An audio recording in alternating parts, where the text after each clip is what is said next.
From the All Indiana Podcast Network, this is the News 8 Daily 8. Now, the latest news. Kylie Conway has the latest news. The top headlines. News you can use. Please stand by. Sponsored by LCS Heating and Cooling. Now, here's Wish TV's Kylie Conway. Hi, this is Kylie Conway, and this is the News 8 Daily 8 for Tuesday, March 16th. A much better day in store as we inch ourselves closer to spring. A lot of dense fog this morning. We did have that advisory, but it's going to burn off. We will have some cloud cover today, but our highs will reach the mid to upper 50s and will stay dry. And this morning, there were several news stories that broke during our Daybreak newscast. The first being that Indiana has expanded its vaccine eligibility once again. As of this morning, anyone 45 years old and older is able to sign up for the shot. Also, Moderna announced its work on a vaccine trial in young children to examine its safety and efficacy. The company says children 6 months to 11 years old have gotten their first doses in this trial. Moderna plans to enroll 6,750 children from the U.S. and Canada in this study. The company's already been studying the vaccine in 12 to 18-year-olds. Right now, the FDA's emergency use authorization only allows Moderna's 2-dose shot to be given to adults 18 or older. We've also been following another shooting this morning. It happened in East Indianapolis along Washington Street at 465. Officers told us that somebody shot a truck driver. The driver's side window of the cab was shattered. Officers say there was some type of argument between the driver and the shooter. Officers say the victim was stable, talking and walking before heading to the hospital. All right, let's talk about March Madness this morning. 6 referees have been sent home from the NCAA men's basketball tournament bubble. One of them tested positive for COVID-19. The NCAA says the official tested positive for COVID on Monday after having prolonged close contact with the other 5 people the day before. So all 6 referees are kicked out of the basketball bubble in Indiana. The NCAA says that's based on tournament protocols along with contact tracing. All 6 officials simply cannot participate in the NCAA tournament due to the exposure risks and positive case. According to a report by Jeff Goodman with the Stadium news outlet, the referees were told to arrive by Sunday night and check into their hotel. But multiple officials said the rooms weren't ready and there wasn't any food. So instead of having the officials wait in a secure area, Goodman says they were allowed to leave for dinner, and the group went to a steakhouse in downtown Indy. According to Stadium, when the group returned to the hotel, they took COVID-19 tests, and one of the referees tested positive for COVID. Then tested positive again Monday morning. The NCAA tells us that the infected official has been placed in isolation and the other referees are in quarantine. They have called in 4 replacement officials who have been previously approved and meet the pre-tournament testing protocols. 2 of the referees will not be replaced. In total, the NCAA brought 60 referees for all of the games. The Marion County Health Department has been clear that contact tracing devices will be part of March Madness. We've talked about that here on Daybreak. You might see some of those as you're watching the games. This is an example of what just happened. The tournament games officially start on Thursday. Shots in arms and money in pockets. That's important. Today, President Biden heads to Pennsylvania as his administration closes in on 2 major goals. The first, 100 million coronavirus shots in Biden's first 100 days in office. The country is far ahead of that pace. Biden expects it to happen sometime in the next 10 days.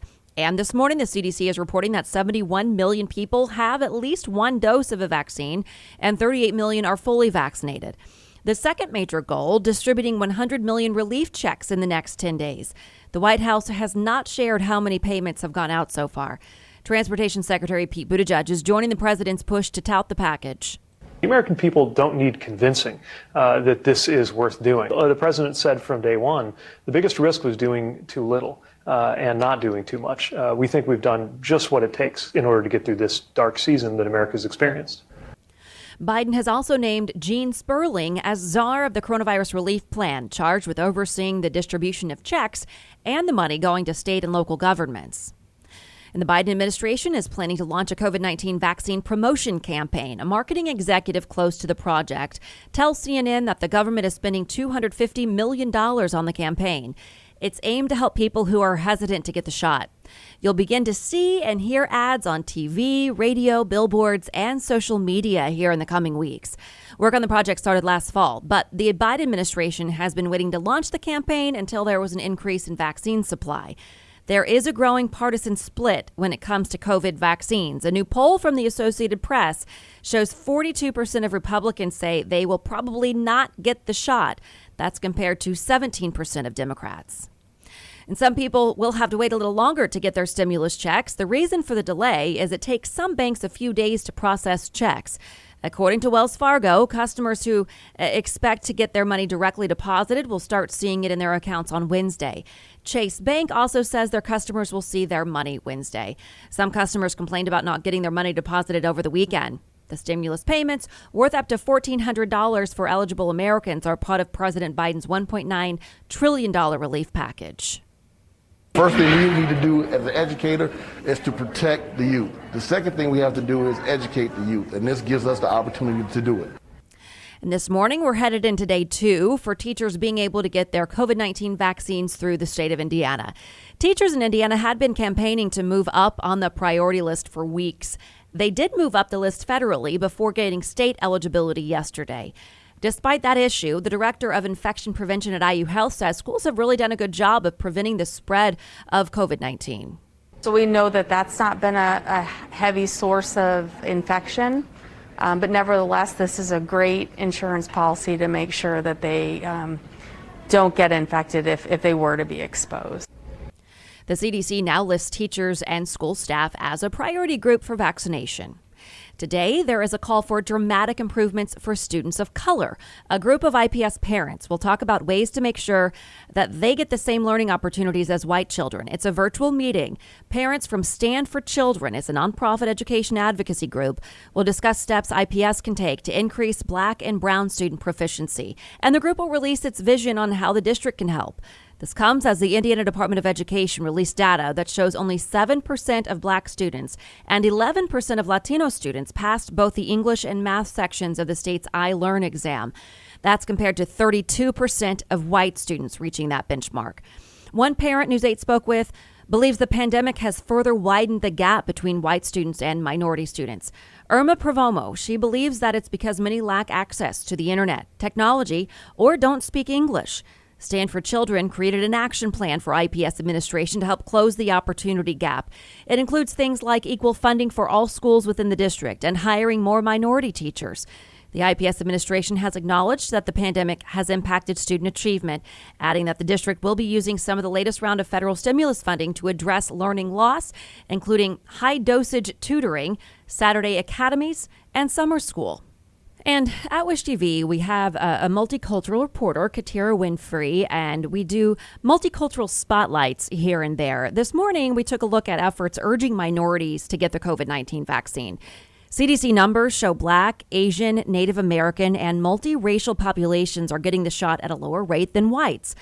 DeJuan McCoy, he owns Circle City Broadcasting, which operates Wish TV. He got his COVID-19 vaccine yesterday and is now encouraging others to get theirs. For me, I'm generally a healthy guy, but as a community leader, I think it's important for me to be out here. I think our country has become more equitable, and so I just think that everybody should make their own decision, but I really encourage everybody to get the shot. The Marion County Health Department says it's taking extensive steps to provide people with information about the vaccine to ease any hesitation they may feel about getting it. Hamilton County is rolling out vaccines for the Homebound Hoosiers program. According to the county's health department, the Noblesville Fire Department delivered shots to 6 people yesterday. 30 more are still on the wait list. We've told you about the statewide program. We've mentioned it on Daybreak. I've mentioned it here on the podcast. In February, the service sends paramedics to administer extra doses from vaccine clinics to people who cannot go out and get the shots themselves. Sweden is the latest country to stop using the Astrazeneca COVID-19 vaccine. Blood clots are the concern, though the drug maker says there is no evidence of a link. The company says across the European Union and United Kingdom, there are 15 known cases of deep vein thrombosis and 22 cases of pulmonary embolism in more than 17 million people vaccinated. AstraZeneca says the ratio is similar to other vaccines. AstraZeneca's shot is one of 3 being used in Europe. This does not necessarily mean these events are linked to vaccination, but it's routine practice to investigate them. And it shows that the surveillance system works and that effective controls are in place. Germany, France, Italy, and Spain have all postponed use of the vaccine. The Astrazeneca vaccine is not available in the United States. Today, the mayor of Fishers will testify at the State House about the rise in violent crime in central Indiana. According to his office, Scott Fadness supports House Bill 1558. It would create a crime guns task force to trace illegal guns for links to crimes throughout 8 central Indiana counties, expanding on a partnership between IMPD and Fishers Police. Fadness is scheduled to talk to the Senate Corrections and Criminal Law Committee at 10 o'clock this morning. And this morning, we're hearing from the man who called 911 after Saturday's quadruple homicide on Randolph Street. He says the sole survivor came to his door for help and told him a fight over stimulus money is what led up to the shooting. Craig Jackson says he was waiting on a food delivery when a woman knocked on his door. Jackson says the woman had been shot, told him she was the only one who'd escaped. Jackson called 911 and tried to keep her conscious. She was frantic. She was hysterical. She was in pain. She kept on saying, "Please help me, please help me, please help me." And I told her, I said, the police are on the way. According to family members of the victims, the woman was Genetrius Moore. IMPD arrested Malik Halfacre for Saturday's shooting that killed Anthony Johnson, Daquan Moore, Tamika Brown, and 7-year-old Eve Moore.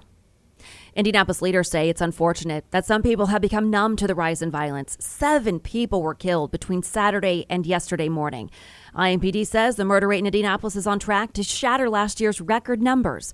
The department's deputy chief of investigations says the violence cannot be tolerated. We have to decide that we are not going to stand for this, and we have seen the community come forward and stand up, and so I think we're hopefully turning a corner. We're now not just seeing individual acts of violence, but we're seeing these mass incidents of violence over and over again. Who you last heard from just there was the president of the Fraternal Order of Police. That's Rick Snyder. He says his organization warned the city more than a year ago that crime trends indicated a surge in violence was coming. 9 jurors are now selected for the murder trial of a former Minneapolis police officer. We've been following this very closely for you. The court still needs to seat 5 more jurors. Jury selection started a week ago in the Derek Chauvin case. Chauvin is the officer, of course, who pinned George Floyd to the pavement with a knee in Floyd's neck during an arrest last May. Chauvin's attorneys are again calling for a delay in the trial. They contend the announcement of a $27 million settlement for Floyd's family will prevent a fair trial. The judge has not ruled on the request. They tell the story of a 1, a 3, and a 5-year-old holding their hands, walking up to an agent with no parents, no adults in sight. House Minority Leader Kevin McCarthy is calling for President Biden to visit the border personally. McCarthy led a group of 12 House Republicans on a trip to El Paso yesterday. They toured a processing center. McCarthy says the group also spoke with Border Patrol agents and surveyed vulnerable areas of the border. The visit comes as CNN reports more than 4,000 unaccompanied migrant children are in Border Patrol custody. McCarthy blames the Biden administration for mismanaging the situation. One Democratic representative says the problem was inherited. It's not an ideal situation, and there are lots of cleanups that still need to take place from the previous administration. McCarthy sent a letter to the president requesting a meeting to discuss ways to solve what he calls a crisis. There's been a history-making pick for Interior Secretary. New Mexico Congresswoman Deb Haaland is the first Native American to lead a cabinet department. Part of the Department of the Interior's role includes overseeing relations with Native tribes. It's also responsible for energy development on public lands and waters, national parks, and endangered species. The Senate voted 51-40 in favor of Haaland's nomination. Both Senators Braun and Young of Indiana voted against the confirmation. Federal prosecutors say 2 men are in custody for assaulting a U.S. Capitol police officer during the January 6th insurrection. Jillian Cater is from Pennsylvania. George Tanios is from West Virginia. Both are facing 9 charges. According to an affidavit, video shows Cater grabbing a canister from a backpack that Tanios was carrying, then spraying it at police officers. Prosecutors say one of the officers was Brian Sicknick. As we've reported, Sicknick died the day after the riots, and now federal officials say that the chemical spray may have played a role in his death. Okay, to IU now. The women are making history as they head to the NCAA tournament. On Selection Monday, the Hoosiers learned they are the number 4 seed in the tournament. This marks the highest seed ever for the program. Soon after, a celebration started happening, and then a video was circulating on social media.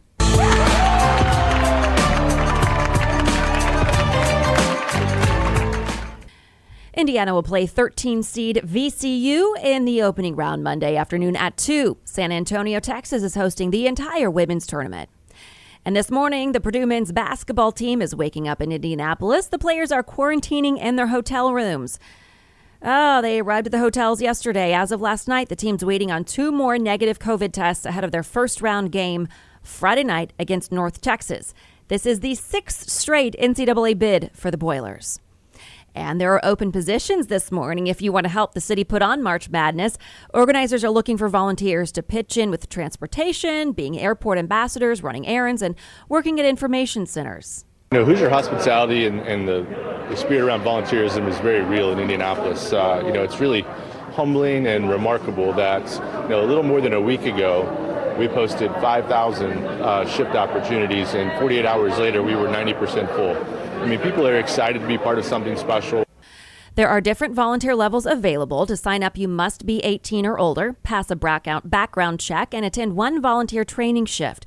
We have more information about the process on wishtv.com. Just look under the sports tab. Click on how to volunteer during March Madness tournament in the college basketball section. And Wish TV has you covered for all of the March Madness games this year. We'll get you set with our all-access Indy Madness show.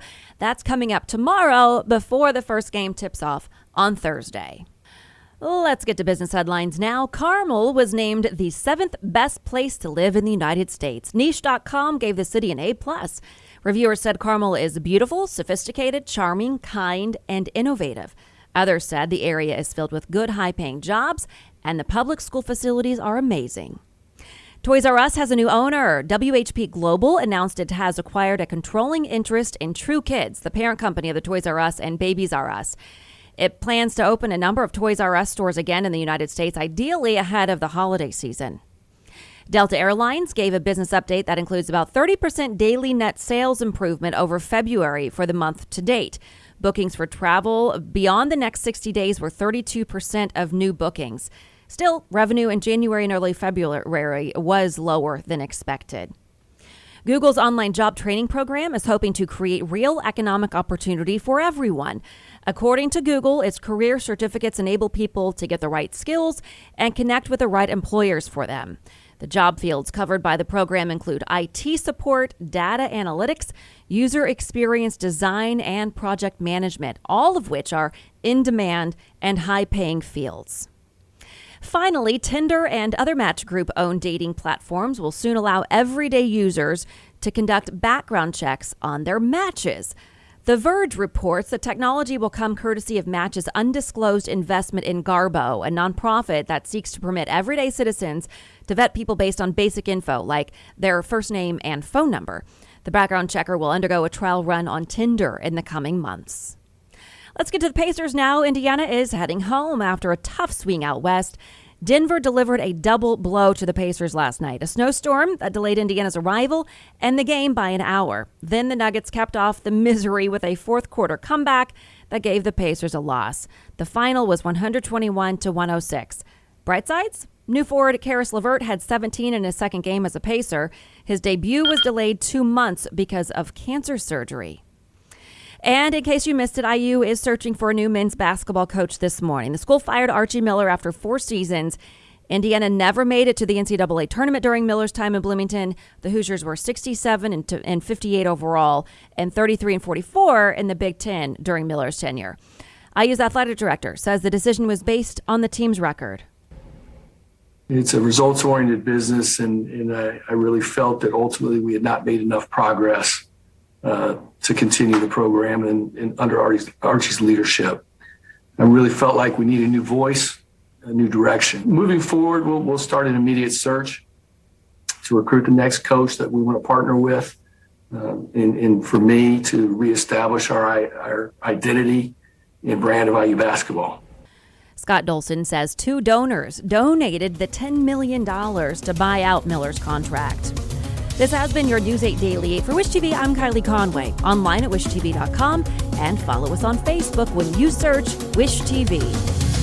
The News 8 Daily 8 is sponsored by LCS Heating and Cooling. Be sure to like and subscribe to this podcast. The News 8 Daily 8 with Kylie Conway. And be sure to discover even more great podcasts now at allindianapodcastnetwork.com.